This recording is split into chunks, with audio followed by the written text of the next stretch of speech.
Bonjour tout le monde et bienvenue à un nouveau podcast de Sur la route de la précision.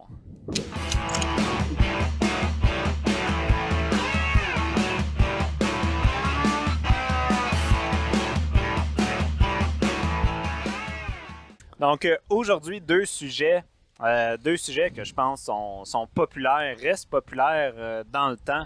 Le premier, le choix du calibre. En PRS, en fait pas juste calibre, mais le choix de munitions. Il y a une différence entre calibre et cartouche. Cartridge. Cartridge, ouais. Caliber puis cartridge. Je pense qu'en français, quand on parle de calibre, on parle aussi du modèle de cartouche exact.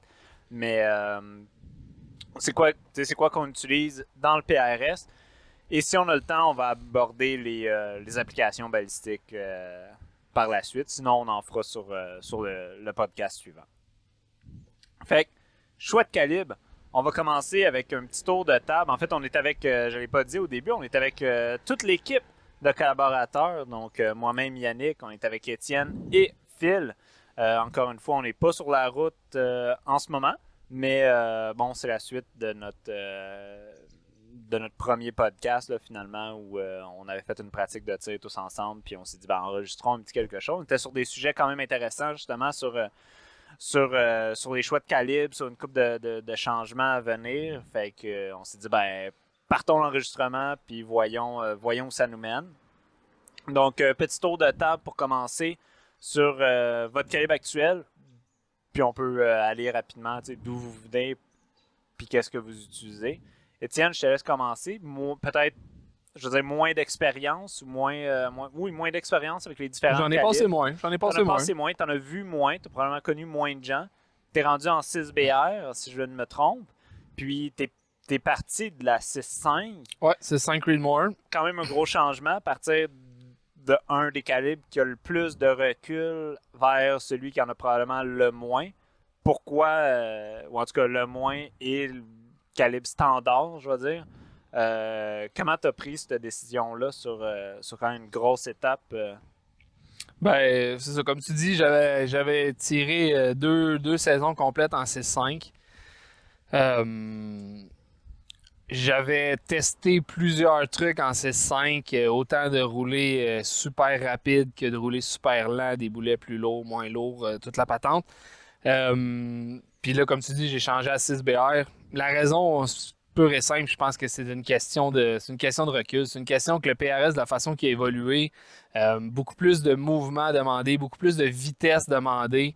Le follow-through avec ta 6.5, tu perds du temps à chaque tir parce que ça bouge beaucoup plus, surtout sur une barricade couchée à pleuvante. Un prone ou un modified prone avec la 6.5, c'est super facile, ça va super bien, c'est un très bon calibre. Je pense que c'est un calibre qui a encore ses points positifs dans certaines conditions aujourd'hui. Pourquoi je suis allé en BR, c'est que je suis allé avec un calibre qui est plus petit, beaucoup moins de recul. Balistiquement parlant, pas tellement désavantagé. Puis, ça m'a permis, ça m'aide à... C'est ça, le follow-through, ça bouge moins sur une barricade.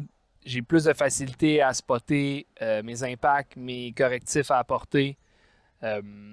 Fait que ça, pour moi, ça a été un gros avantage. Puis la raison pourquoi j'étais allé aussi loin dans le spectre, si on peut le dire comme ça, c'est que tant qu'à partir de la 6.5, je me suis dit, je descendrai pas rien qu'à une 6 Creed, qu'il y a rien une petite réduction du recul, ou après ça, aller à une GT. J'ai dit, tant qu'à vouloir réduire mon recul, vouloir réduire mon temps où est-ce que mon sight picture est interrompu. Là. C'est beaucoup d'anglicisme, là, mais quand on comprend là.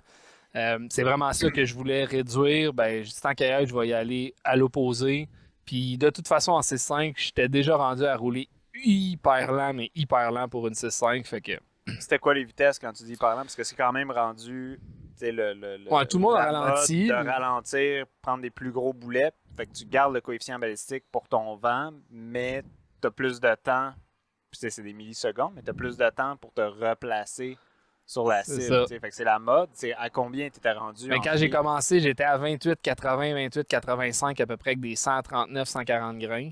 Quand même rapide. Hein? Puis de l'année passée, qui était ma 3e année en 6.5, j'étais rendu à du 26,80, 27 gros max avec des 140 grains. Puis j'ai roulé du du 153, le A-type, je l'ai roulé à 26, 25, 26, 40 à peu près. Fait quand même, ben, c'est le rendu plus, de la braquette. C'est ça, c'est rendu plus standard, mais mettons, il y a 3 ans, quand j'avais ralenti beaucoup, c'était plus hors norme, mais pour moi, ça fonctionnait, puis c'est ça. Pour moi, ça fonctionnait, mais là, la BR, j'adore ça. Puis, tu sais, je voulais avoir de quoi de pas compliqué. Pas compliqué quand tu reload. C'est pas dur de trouver une load. T'as pas de fireforming. T'as pas. C'est simple, c'est parfait pour moi. Je reload, je m'en vais tirer, j'ai du fun. C'est parfait, ça. Toi, Phil?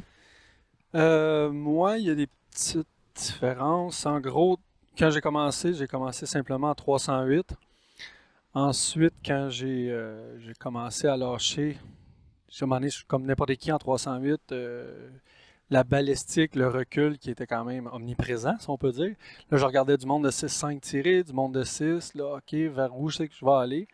Puis, pas mal en même temps, j'ai switché en 6-5 puis en 6 Creedmoor.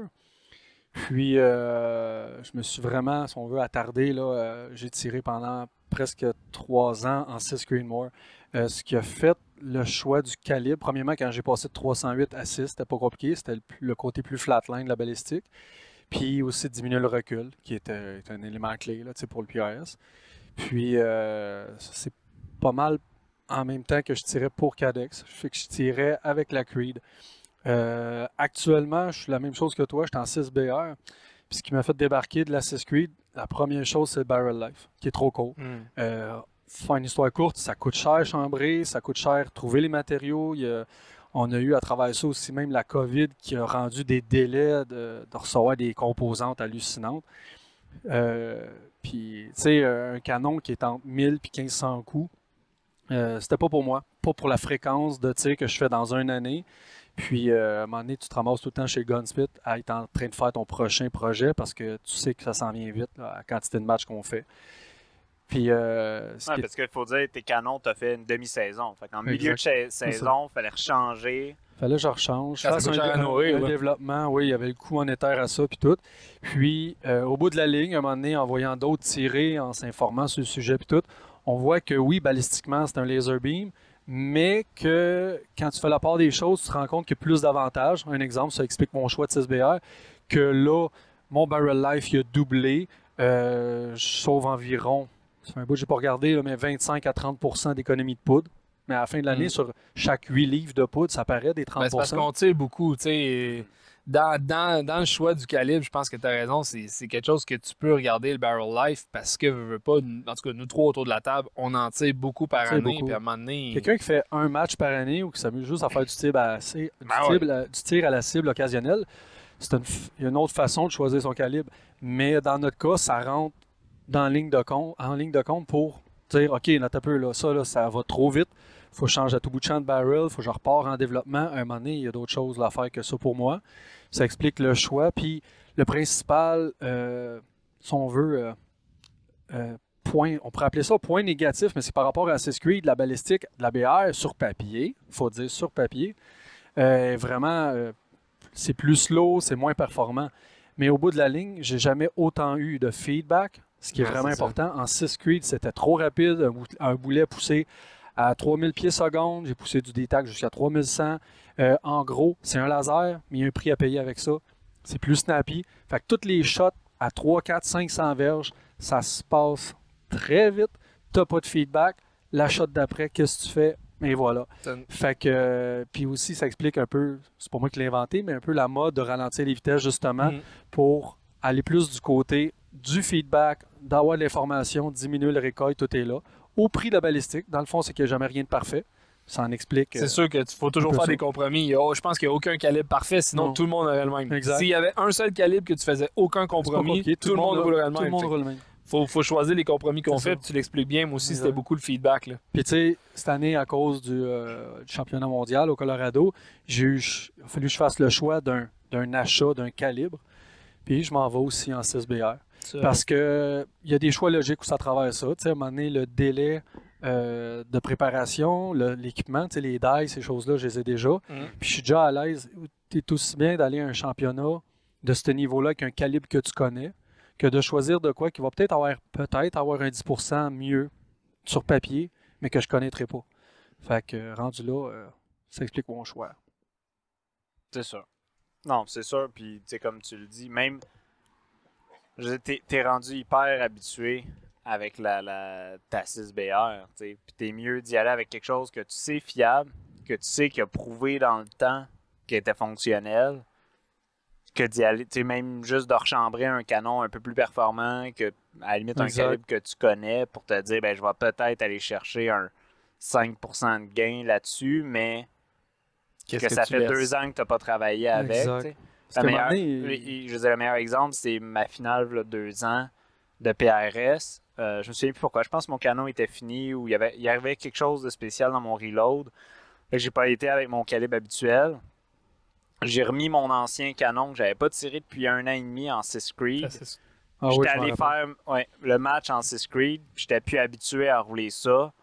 Ça a été hyper difficile. Hyper difficile juste à cause de ça. Juste à cause de ça. Puis je me suis bien rendu compte, les 10 premiers tirs que j'ai pris le training day, je me suis dit, ouf, ça va être un gros week-end. Ça va être un gros week-end. Puis comme de fait, j'ai adoré l'expérience, mais j'ai pas performé. Puis je mets ça beaucoup sur la faute de ma décision de dernière minute de dire, ben, OK, j'irai pas avec ça, avec quoi je suis habitué. C'était pas pour nécessairement aller chercher du gain là-dessus. C'était parce que j'étais mal pris, mais ça l'a affecté. Puis je pense que c'est la bonne décision que tu prends aussi pour le World de dire, je vais prendre ça que je roule depuis plus qu'1 an maintenant, qui est éprouvé, que je suis habitué dans les vents, que pour y aller avec.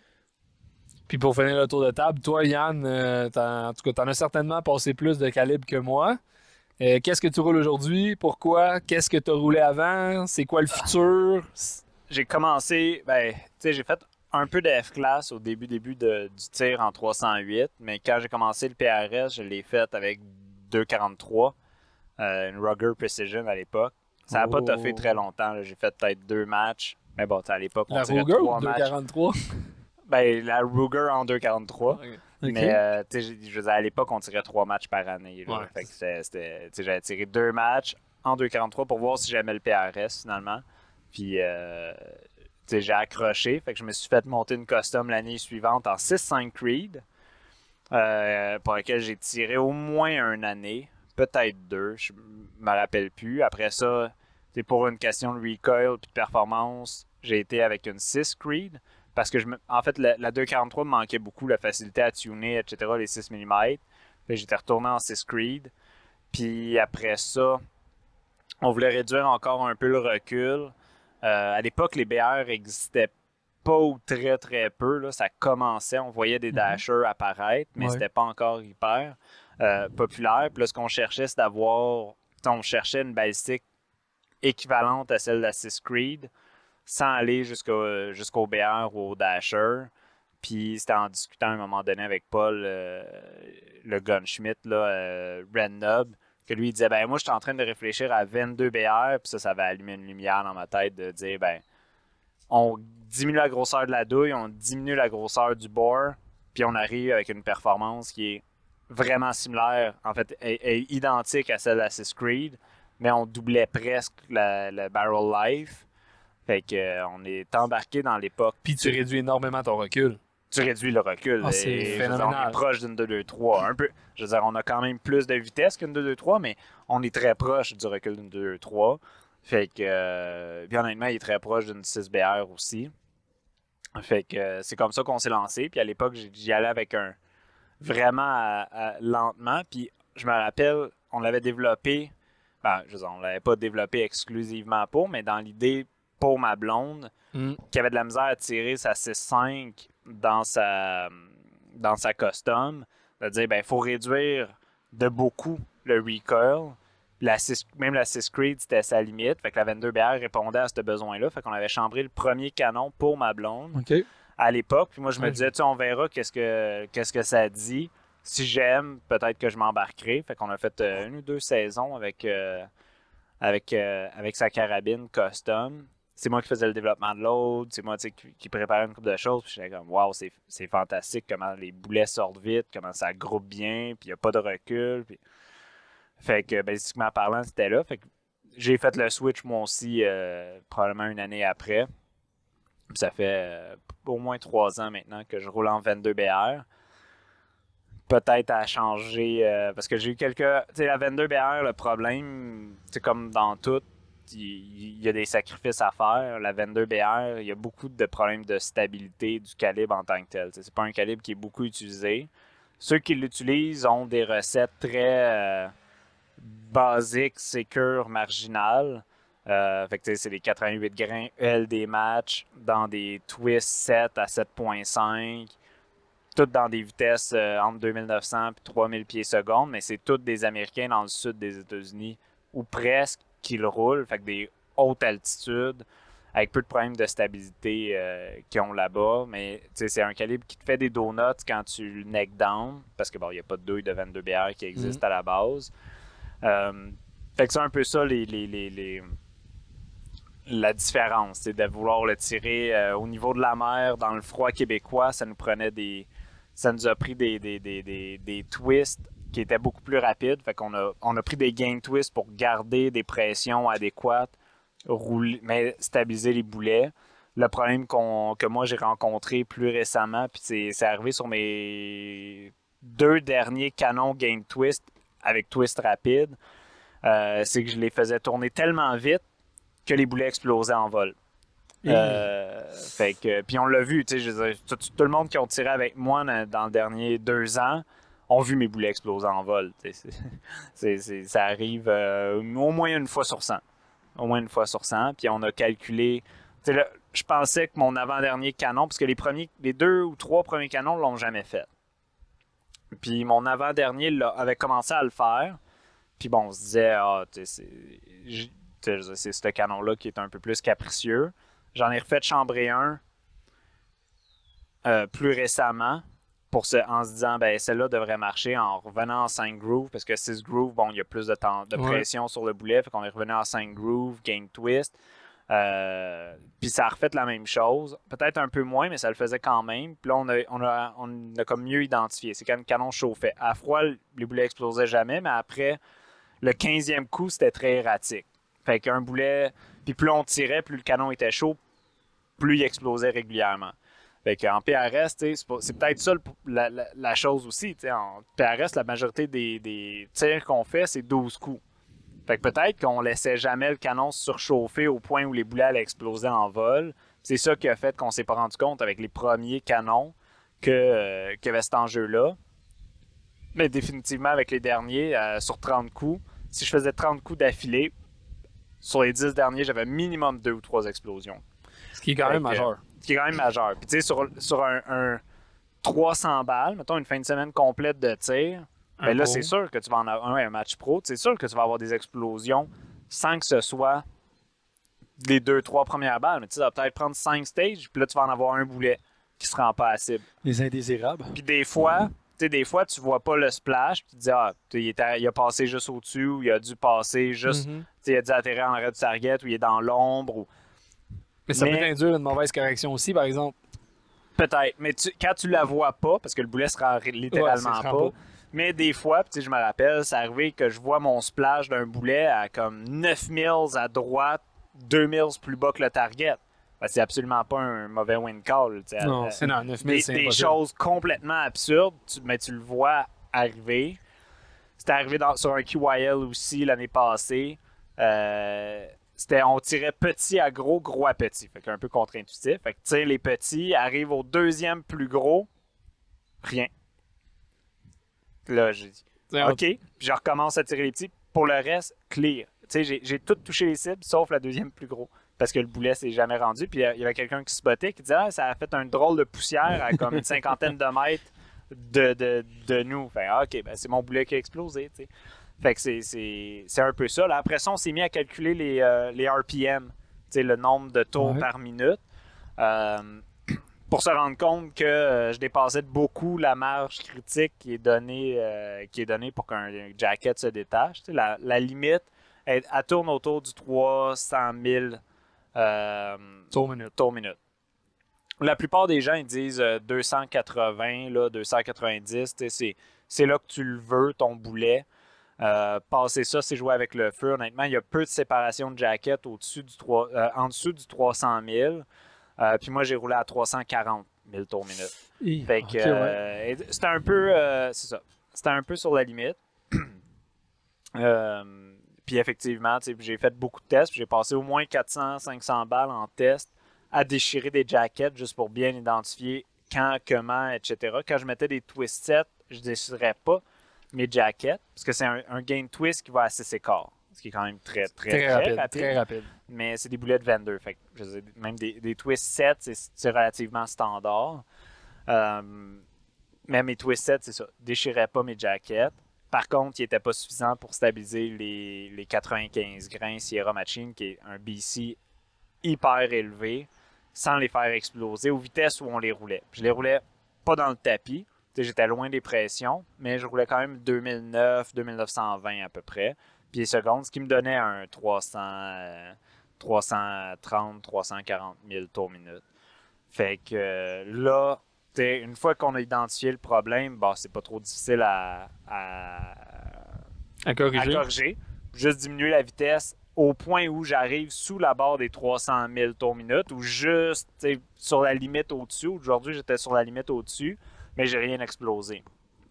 Mais ça fait que je tourne à 2640 pieds secondes à peu près. C'est 2600 que je visais. Fait que là, je sors à 2600, 2500.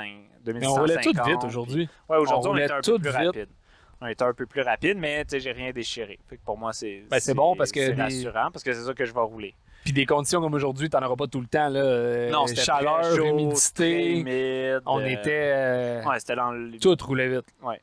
Fait que, honnêtement, une fois que tout ça est attaché, le problème, c'est ça. Là, 2600 quelques, j'ai perdu beaucoup de balistique. Mais le coefficient balistique des 95 grains est tellement élevé que même à 2600 et quelques, balistiquement parlant, dans le vent, pas nécessairement la drop, mais dans le vent, puis c'est ça qui est le plus important pour nous, je reste au même niveau, voire une mini bit avantageuse versus, mettons, les 6BR qui roulent les loads standards de 105 Burger ou 105 Sierra Match King. Fait que je reste fonctionnel parce que le BC est tellement élevé, même à des vitesses hyper ralenties. Par contre, pour l'année prochaine, je cache pas que là, c'est beaucoup de problèmes parce que c'est pas le premier problème que j'ai à corriger avec la 22BR qui est peu connu. L'année prochaine, on va essayer la 6BRA. Je vais essayer dans la 6BRA rouler les 110 Sierra Match King aussi pour le hyper gros BC avec un twist set. Puis on verra ce que ça dit. Mais puis pourquoi ton choix s'est arrêté sur la 6BRA? Ça a été des semaines à ne pas dormir, à parler avec tous les tireurs que je connais pro qui ont eu. Parce que j'hésitais beaucoup entre BRA, Dasher. En fait, même BRA était pas dans la ligne de mire au début. C'était soit une BR, soit une Dasher. La BR, c'était un peu limite pour rouler les 110 grains. Il aurait fallu que je step down un peu sur le BC, sur le poids du boulet pour, admettons, les 107 ou autre chose. Mais l'avantage du BC, pour moi, c'est immense. Mais le 110, il est phénoménal, le BC. Là. Ouais, il est à peu près le même que celui de mon 95 grains. Puis c'est un BC que j'ai apprivoisé parce que j'ai tiré du temps où je tirais dans le 6 mm, je tirais du D-Tac qui a à peu près le même, en fait, qui a exactement le même BC que le BC du 95 grains de Sierra, qui a à peu près le même BC à un point près, là, si je ne me trompe pas, que le 110. Fait que c'est tous des BC que je connais, à des vitesses que je connais. Fait que je suis habitué de tirer ça, de faire mes corrections de vent, puis etc. Ouais. J'ai eu beaucoup de misère quand j'ai patché, parce qu'il n'y avait plus de Sierra 95 sur le marché, puis j'ai roulé les 88 grains LD Match. J'ai eu toute la misère du monde à m'habituer à les rouler dans le vent, dans les groupings, puis je les ai pas beaucoup aimés. Bon, ils m'ont bien servi, mais je les ai pas particulièrement appréciés. Là, maintenant, les 95 sont de retour en stock, fait que je saute dessus. Mais clairement, c'est un BC que j'aime. Fait que c'est ça que je veux. Fait que le BR était sa limite pour ce BC-là. Fait que je l'ai hésité parce que bon, ça reste facile. Tu achètes les brasses, tu loads, puis bang, c'est fini. La Dasher, bon, il n'y a pas de l'Apua brass pour eux. Fait que soit tu Fireform, soit tu vas sur une autre marque. J'ai essayé d'autres marques de brass, puis l'Apua, j'ai toujours adoré. Fait que ça m'a mis entre les deux. Puis pour avoir parlé après avec beaucoup de gens qui ont utilisé et la Dasher et la BRA, tout le monde avec qui j'ai parlé, puis ça a été unanime, tout le monde qui ont roulé les deux sont maintenant avec la BRA. Tout le monde a abandonné la Dasher pour 2-3 principes de base. La première, c'est le Fireforming. Les gars, ils roulent la BRA. Ils loadent une balle de BR dans leur BRA avec leur charge habituelle, leur boulet habituel, leur seating habituel, puis ils vont faire un match comme ça. OK. Ils fireform au match. Ils fireform pendant le match. Beaucoup de gars qui font ça. La load est... La cartouche en tant que telle est suffisamment stable et pardonne suffisamment pour être capable de faire les groupes, les SD d'une BR pendant le fireforming. Fait que bon, OK. Moi, c'était pas nécessairement un casse-tête. Je dirais fireformer sinon, mais ça reste moins de trouble de se dire que tu es capable d'aller les former. Bon, tu fais pas ça dans un match pro, mais un match local, en training, etc. Intéressant. Après ça, la longueur de neck. Il y en a beaucoup qui jurent la longueur de neck pour aider sur la précision. Il y en a d'autres qui le mentionnent pour aider au seating depth. Fait que ça donne plus de marge pour rentrer le boulet, le ressortir. Parce que ton neck de BRA est plus long. Il est beaucoup plus long. Que ton Dasher. Il est la même longueur qu'une BR. Fait que oui, tu as 80 millièmes de plus de neck. Dans le neck, c'est ça. Fait que c'est quand même pas rien. C'est pas rien, c'est sûr. Ça. Exact, c'est pas rien. Les gars, beaucoup, ce qu'ils mentionnent, c'est qu'ils voient une augmentation de la précision avec plus de neck. Moi, j'ai de la misère à y croire, mais bon, écoute, je veux dire, c'est un argument en faveur de. Mais c'est pas l'argument qui a pesé le plus. Ce qui a pesé le plus, c'est le fait que la majorité des gens qui l'ont roulé, la Dasher, ils disent que les notes de précision de la Dasher sont les mêmes que ce que tu atteins avec la BRA. Puis que si tu veux aller plus rapide pour passer au prochain node de précision, t'as pas assez de capacité quand même dans le case d'une Dasher. Il faut que tu ailles en GT pour passer à la prochaine step.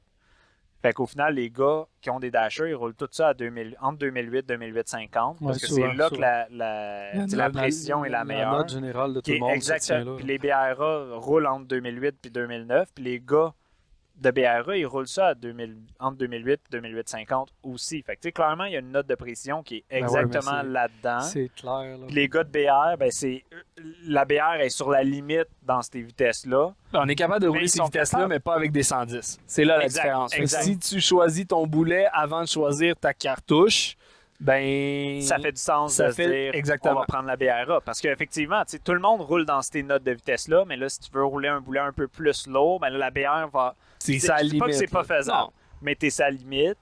Puis, bon, là, t'as besoin de c'est exactement la raison pourquoi ils ont fait la BRA, qui ont fait le variant de Dasher. C'est pour aller chercher de la vitesse, un peu moins de pression. Oui, mais la Dasher, c'est ça. C'est qu'elle ne semble pas être suffisamment optimisée avec sa capacité de case pour être capable d'aller chercher, mettons, un 2009-20 pour ce type de boulet-là. Ouais, puis jouer safe dessus longtemps. Exact. Ils sont sur les... Ils arrivent aux pressions quand ils veulent arriver 50, là. 70. Oui. Fait qu'ils sont obligés d'être sa note d'en dessous, qui est, mettons, autour de un peu en dessous de 2008-50. Puis là, t'es dans le vitesse de BRA. Exact. T'es dans la vie des BRA. Fait qu'au final... Puis des BR, combien... Toi, tu roules ta BR, t'as 28-20, 28-25. Ouais, comment 28 et des je fais le whatever, parce que c'est fréquent dans les matchs. Un gars de BR, un gars de BRA, un gars de Dasher, on fait juste vite de même changer speed. C'est pas compliqué, on est tous dans la même braquette. On est tous à la même vitesse. À peu près à 25 pieds de différence. T'en as un à 2008, l'autre à 2008-10, puis l'autre à 2008-25.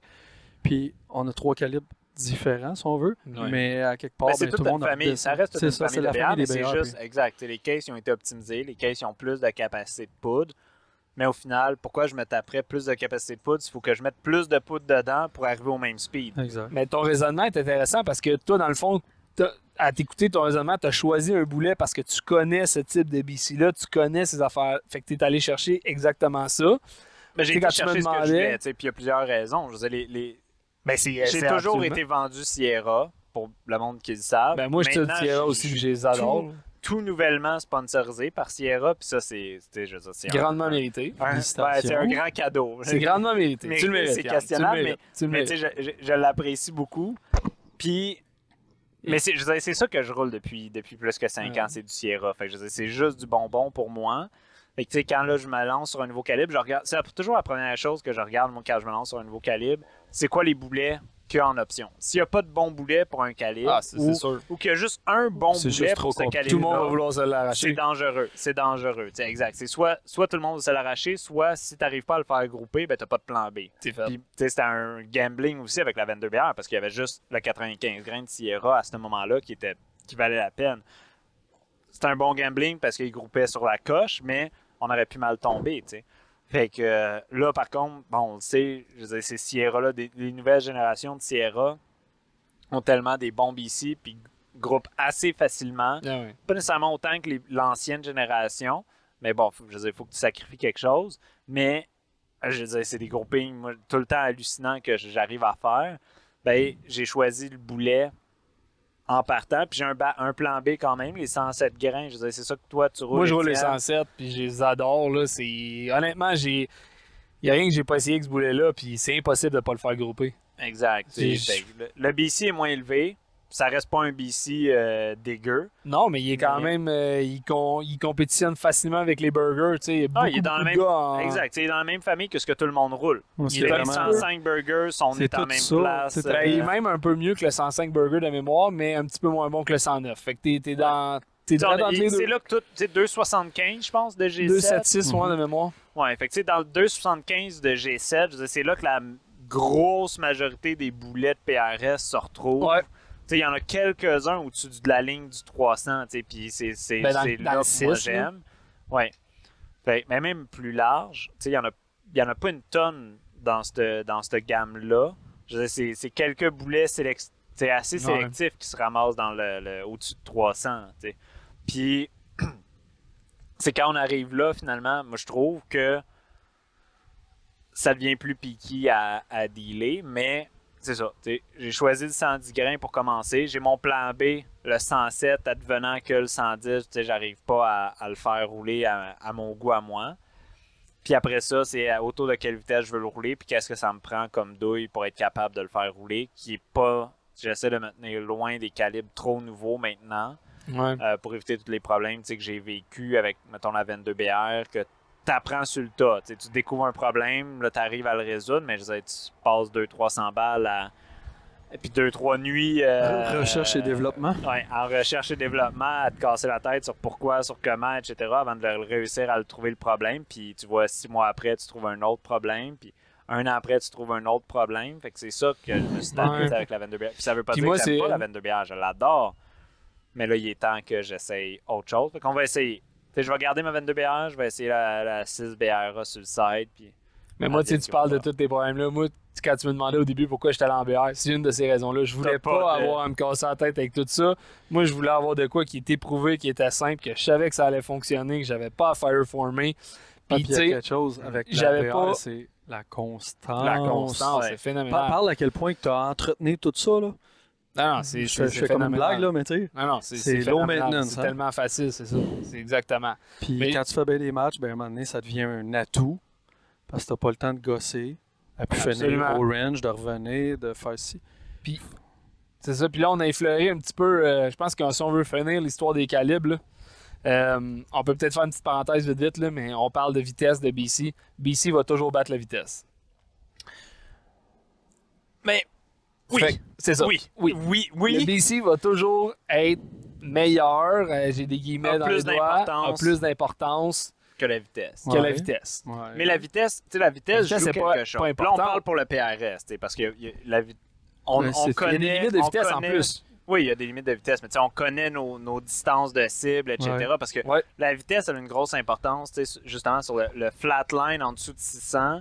C'est ta vitesse qui va le faire. Puis ça, admettons, tirer un coyote. Oui. Tu veux pas tirer un coyote avec une vitesse pas suffisamment haute parce que ton range est approximatif. Ton incertitude de distance. Exactement. Est compensée par ta vitesse. Mais en PRS, on a les distances sont connues. Ouais. Les distances sont rangées à verge près. Puis Exact. on a dit que le podcast allait s'enligner PRS. Oui. Fait que, d'où ma parenthèse, le BC va battre la vitesse. Oui. Par contre, tu es capable. Tu sais, la vitesse a quand même un impact. Faut pas dire qu'elle l'impacte pas.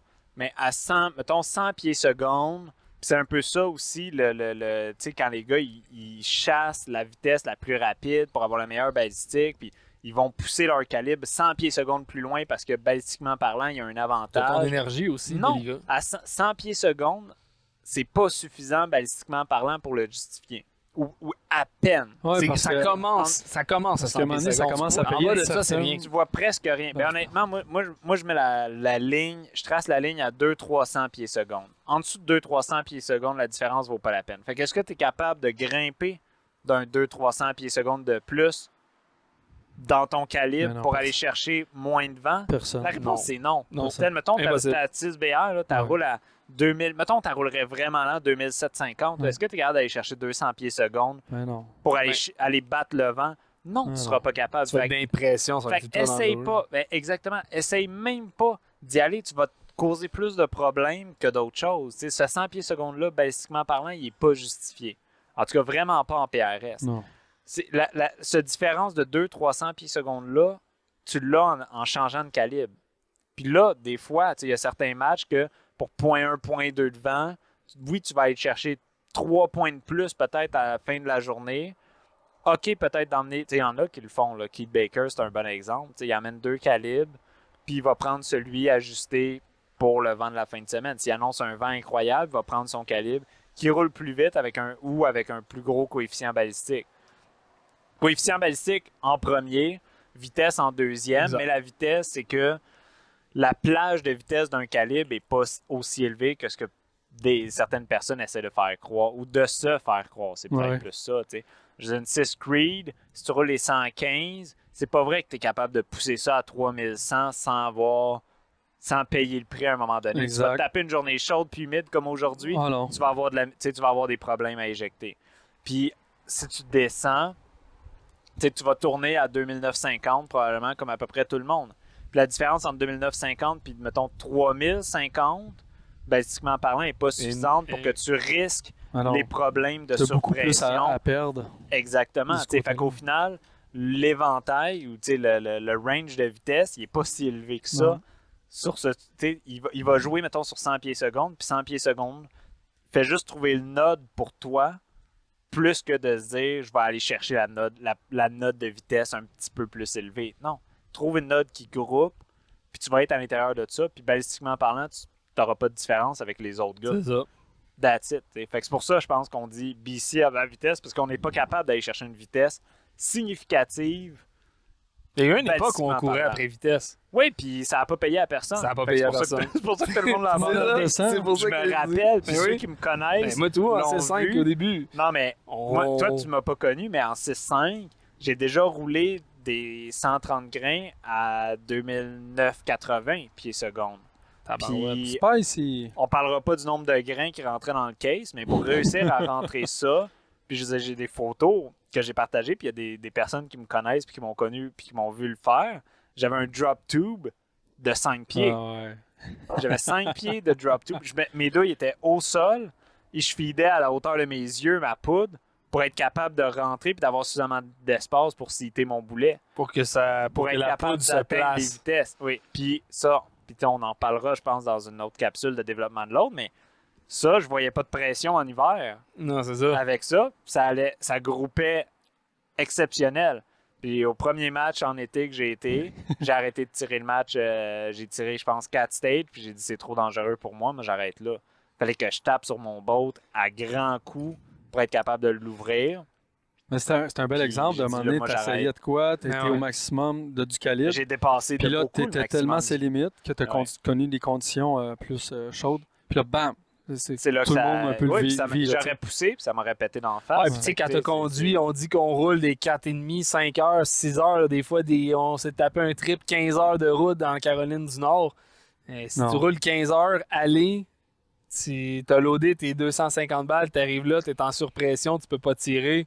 Exact. Tu sais, Ouais. c'est Ouais, plate, là, mais tu t'as vas- scrappé quelque chose- ton week-end puis Puis t'as scrappé c'est- un investissement. là, Ouais, c'est puis 300 ça US se un dit match bien, pro. là, tu vas te taper dans des conditions météorologiques différentes de chez toi. Puis, tu sais, ici, c'est hyper traître, le Québec, pour ça, je trouve. Tu sais, en hiver, on a un taux d'humidité hyper faible. Il fait il fait froid, hallucinant. Si tu fais du développement de l'autre dans ces conditions-là, tu peux faire ce que tu veux. Tu vas jamais toucher des cibles. Tu vas jamais arriver à des pressions. Puis quand tu vas arriver l'été, on tire hyper lent à comparer à, mettons, le sud des États-Unis. On tire vraiment plus lent. On ne peut pas atteindre les mêmes vitesses qu'eux. On n'a pas la même pression atmosphérique. Exactement. Mais c'est ça, en fait. La différence entre été et hiver, on peut pas faire nos développements de l'autre n'importe comment, n'importe quand. Ou en tout cas, on peut pas se fier nécessairement à ce qu'on voit en hiver. On peut s'y fier pour trouver des notes de précision, etc. Mais on peut pas se fier à nos pressions par rapport à ça. Faut tout le temps garder en tête que... Puis, après ça, on voyage. Du moment que tu voyages, tu n'as pas la même pression atmosphérique, tu n'as pas le même taux d'humidité, tu n'auras pas la même température. Fait que on arrive vraiment à des gaps complètement différents de l'autre. Puis, il faut faire attention, je trouve, quand on fait ces développements-là. Puis... On en parlait, on descend dans le sud des États-Unis. Je veux dire, c'est un bête à prendre. Si tu fais ton développement de l'autre, je veux dire, nous, c'est encore l'hiver ici. Si tu fais ton développement de l'autre tout de suite avant de descendre, puis que tu le pousses, puis que tu dis, j'ai pas de problème de pression, tu vas descendre, ça va te péter d'en face. Puis même des gars, les gars du nord des États-Unis, ils roulent leur dasher en hiver, puis on nommera pas de nom parce que ça fait partie de nos règles, mais ils roulent des dashers en hiver. Plus à côté d'embarreur. À 2009-80 pieds secondes. Puis ils sont comme, j'ai aucun signe de pression, c'est la l'autre que je roule. C'est un laser, là. C'est un laser, c'est hallucinant. Font leur premier match en été, ils sont pas capables de finir le match. 20 degrés C, ça a été développé à 0. Ça marche était pas. Borderline. Puis... Avec peu d'humidité, avec un niveau de mer, je veux dire, à 0 pied d'élévation, pratiquement, ça marche pas. T'sais. Fait que c'est tout. Il y a ça aussi à rentrer en ligne de compte. Fait que c'est bon de se tenir loin des tops, des maximums de pression, des maximums dangereux, puis de choisir son calibre en conséquence. T'sais, là, on a fait un bon tour sur... on a fait un bon tour sur plein de choses. On peut parler calibre populaire, puis honnêtement, je pense que... On voulait parler d'application balistique, mais ça fera, ça fera un autre podcast. On veut garder ça pas trop long pour pas... on veut garder ça 1 heure maximum, average et moins. Ouais. C'est juste pour en venir à ce qu'on parlait, des calibres, puis un peu les tendances avant, après. Pendant que tu parlais, ça m'a fait penser à de quoi. J'avais jamais fait le lien de ça. Quand le PRS a commencé, on s'entend que les targets étaient beaucoup plus gros. Fait que là, suivez-moi. Les targets étaient beaucoup plus gros, puis le sport avancé, puis les calibres étaient gros aussi. Puis à travers le temps, mettons, les calibres ont rapetissé pas les calibres, les targets ont commencé à rapetisser un peu. Puis le monde a été à la recherche un peu plus des étoiles filantes, puis des balistiques flatline. Tu sais, du 3000 pieds secondes, du 105, des choses comme ça, du 115. Puis... là, en ce moment, on est rendu avec des targets qui n'ont jamais été aussi petits, en moyenne, que v'là 10 ans. On parle d'un match pro, des matchs régionaux. L'average des targets a rapetissé. Puis, on peut le nommer en mesure. On est rendu, je pense, à une moyenne d'en bas de 2 MOA, là, à la fin d'un match. Ça doit, moyenne de 2, probablement. Mais tu sais, moi, j'ai commencé le PRS, puis là, ça fait... 2003, c'est probablement moins avant. Mais ça fait pas une éternité, j'ai pas vu les débuts du PRS. Mais quand j'ai commencé, honnêtement, les targets étaient entre 3 et 5 MOA à des matchs. C'était pas mal un standard. C'est ça, fait que si on prend l'image... De nos jours, maintenant, c'est entre 1 et 3 MOA. Exact. Les targets de 3 MOA, c'est des gros targets faciles. Il en reste plus beaucoup. Puis on en voit... Bon, les targets de 1 mois sont les targets difficiles la journée, quand même. Fait que c'est plus que le plus. Fait que je pense que le 1.5 à 2 mois, c'est le average. Mais c'est minime, contrairement à ce qu'on a déjà vu il y a plusieurs années. Puis les tireurs qui ont pris une pause de PRS puis qui s'y remettent, ils font le saut quand ils arrivent. Ouais, ça a beaucoup changé, ça a évolué vite. Mais bref, vas-y, continue. Mais dans le fond, tu l'as super bien amené. Fait que les targets, il faut garder en tête qu'il y avait une époque où les targets étaient plus gros. Entre-temps, on a voulu augmenter. Si on veut, il y a eu beaucoup une recherche générale d'avoir des calibres plus balistiquement parlant performants. Peu importe le coup, c'était... Il y a une époque où les 6 Creed étaient les rois. C'est ça. Fait que, à ce niveau-là, il y avait une recherche de vitesse pour taper, si on veut, des targets plus gros ou médiums. Puis là, à l'heure actuelle, les compétitions les plus hauts niveaux, les targets n'ont jamais été aussi petits. Et quand on compare à là, 5 ans, 8 ans, les vitesses ont beaucoup diminué. Fait qu'on le voit, la tendance est où on prend les top shooters pour la AG Cup ou quoi? les vitesses ont baissé. Les gars, ils n'ont jamais eu autant de haut ratio de hits. C'est rendu malade. Là. On parle de matchs locaux. Tu sais, t'en as fait un, il n'y a pas si longtemps. On parle de faire un match, de dropper 5-6 points à la fin d'une journée. 5 points, 3 sur un stage par time-out. Fait que, Puis, j'ai droppé 2. J'ai bien miss tiré. 2 fois dans une journée complète. Puis t'as des gars assez, comme aux États-Unis qui font des pros puis qui vont faire ça par jour dans une fin de semaine. Je pense à MKM l'année passée. En tout cas, revenir là-dessus, c'est que les gars, les matchs sont pas plus faciles. À la fin d'une fin de semaine, ils ont droppé 10 ou 15 points sur 200 points. Ça n'a aucun bon sens. C'est phénoménal. Mais sont-ils avec un laser beam? Non.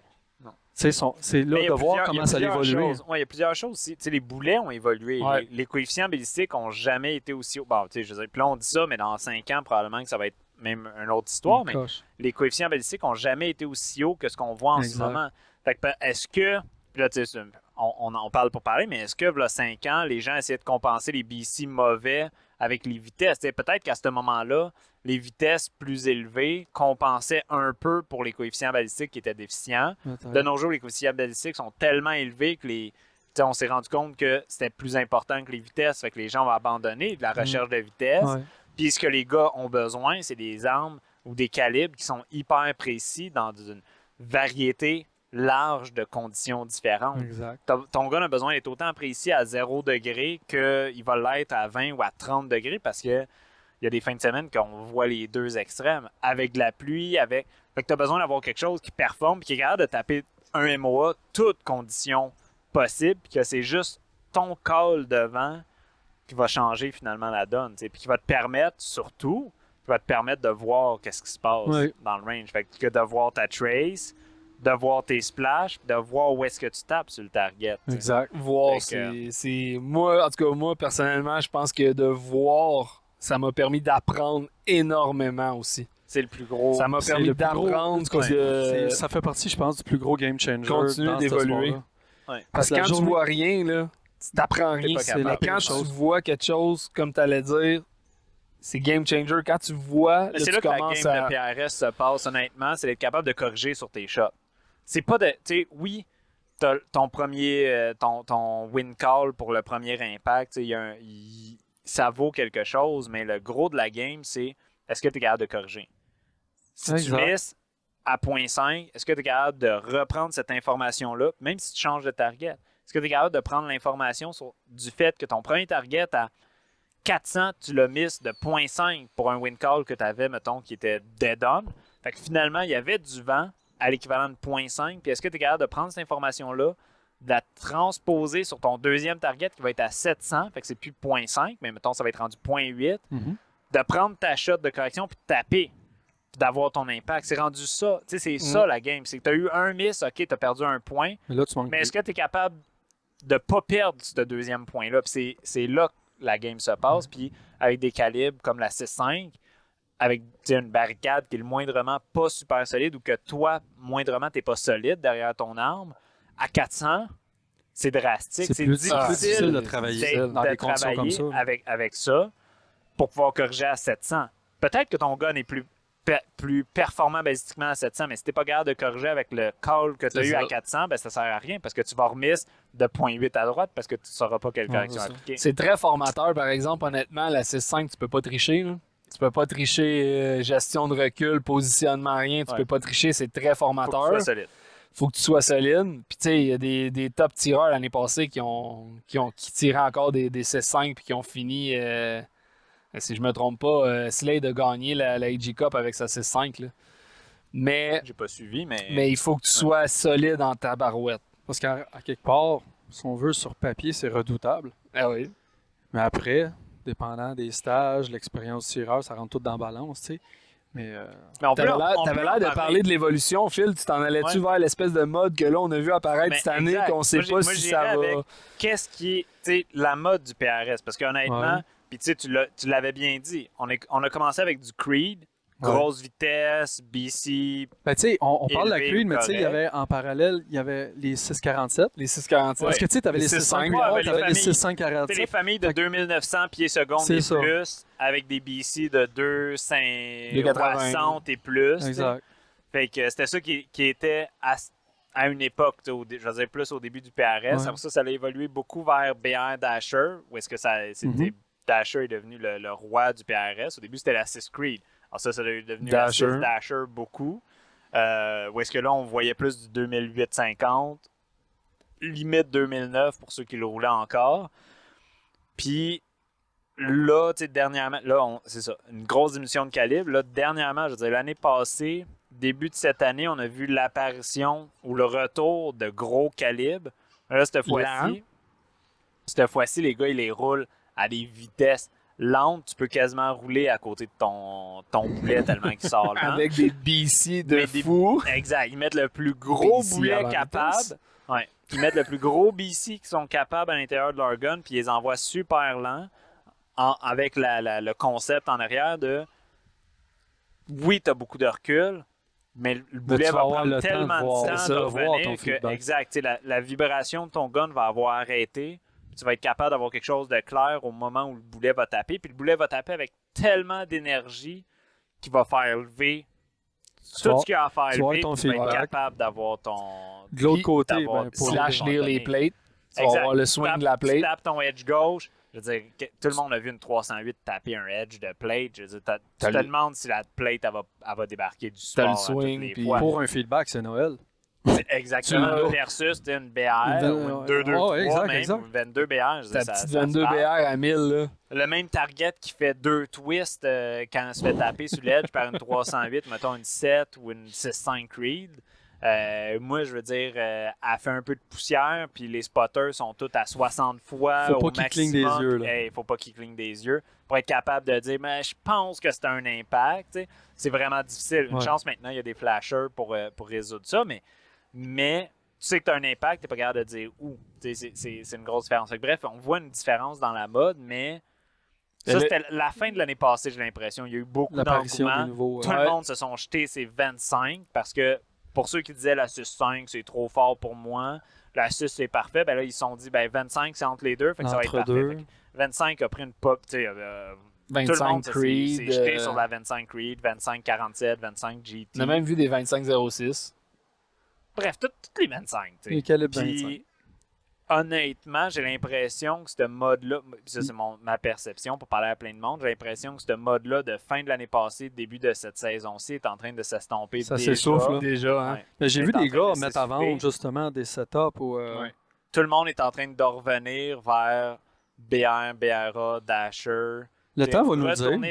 C'est le temps qui va C'est pas compliqué. Dans 3 ans, on a la même discussion. On va savoir exactement ce qui était la prochaine chose aujourd'hui. Trop tard parce que là, en 3 ans, la popularité va être au 7,08. Fait qu'on sera même plus... Une 7,08. Dans le sens où, je veux dire, ça change. À tous les ans, il y a quelqu'un qui arrive qui dit ça, c'est le nouveau calibre de Dieu pour le PRS. Plein de monde se jette dessus, l'essaye, font « Ah, ben ça marche pas pour moi », puis finalement, la mode, elle passe. Mais tu sais, il y a eu les modes... Je dis pas que ça passe pour tout le monde. Il y en a qui ont découvert le nouveau calibre qui eux, ont besoin. Ouais.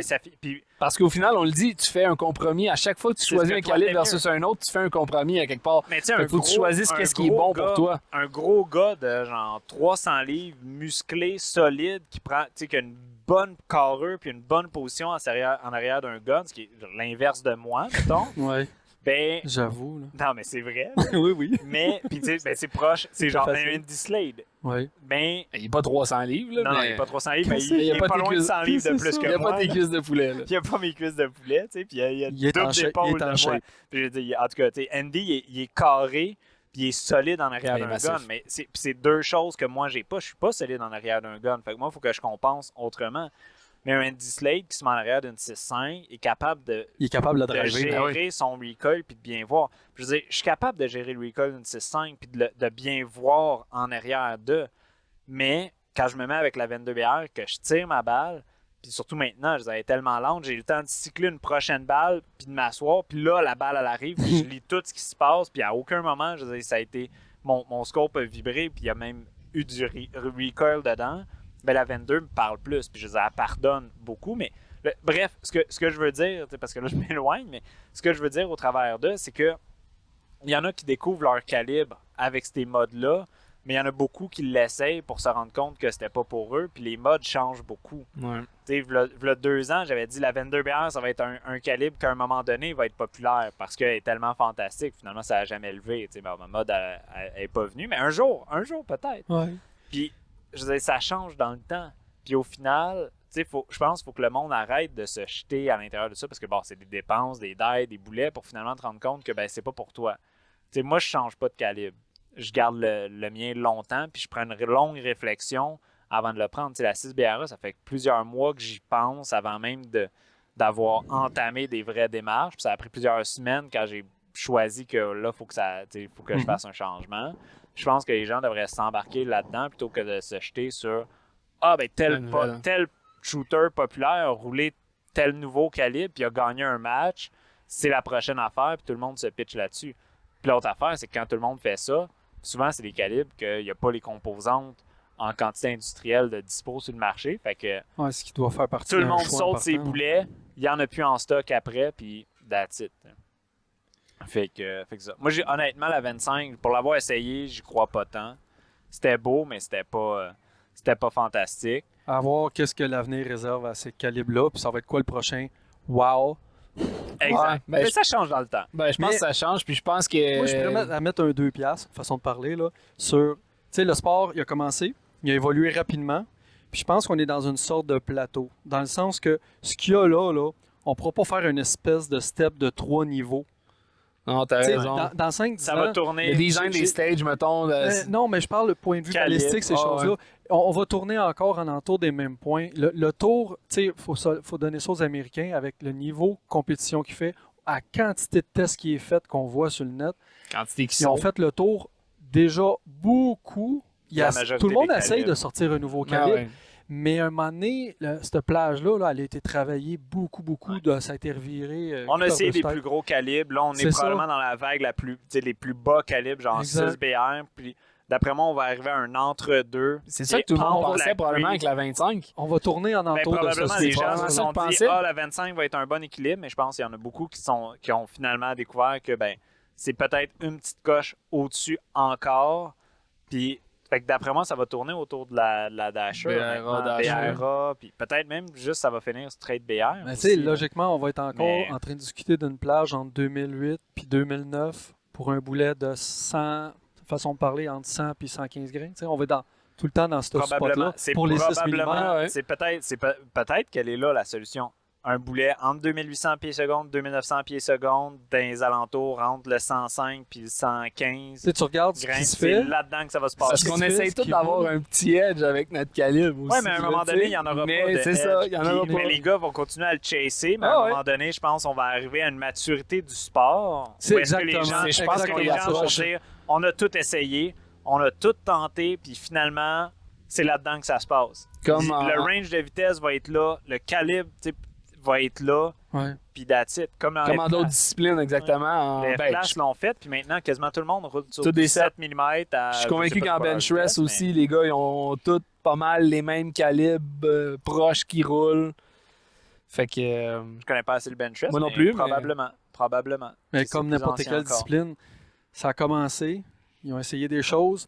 Il doit y avoir une historique hallucinante C'est d'essais. des sports qui calibres sont plus vieux qui ont que été le faits. PRS. Puis à un moment donné, une stabilité dans le choix qui revient, veut pas, championnat après Ouais. championnat. Puis ça tourne autour de... sais, t'as tout le sans temps que ce soit- l'étoile. sans qu'il y ait un seul calibre tu sais, qui sort, ben, il y a une famille, mais comme tu dis, entre 2800 et 2900, entre 105 et 110 grains, tu vas avoir 90% Ouais, des tireurs c'est ça. Ben, qui c'est ça. font des podiums. Tu sais, oui, qui tu vont vas être avoir là-dedans. l'étoile filante qui va apparaître de nulle part avec un peut-être que, mais le average sur 1000, Il va se 2000 tourner autour tireurs de dans ça. une pro série, ils vont tout le temps tourner en entour de cet average de calibre-là. Ben, il y a une raison. Puis, ça Bref, Exact. ressemble à ça. super intéressant. Si vous avez des questions C'était autour des cool. calibres, Ça. n'hésitez pas. Ouais, Puis on va parler de on ça. fera un prochain podcast côté application. Puis on continuera d'effleurer la balistique. Sur ce, on se recroise au Ouais. range.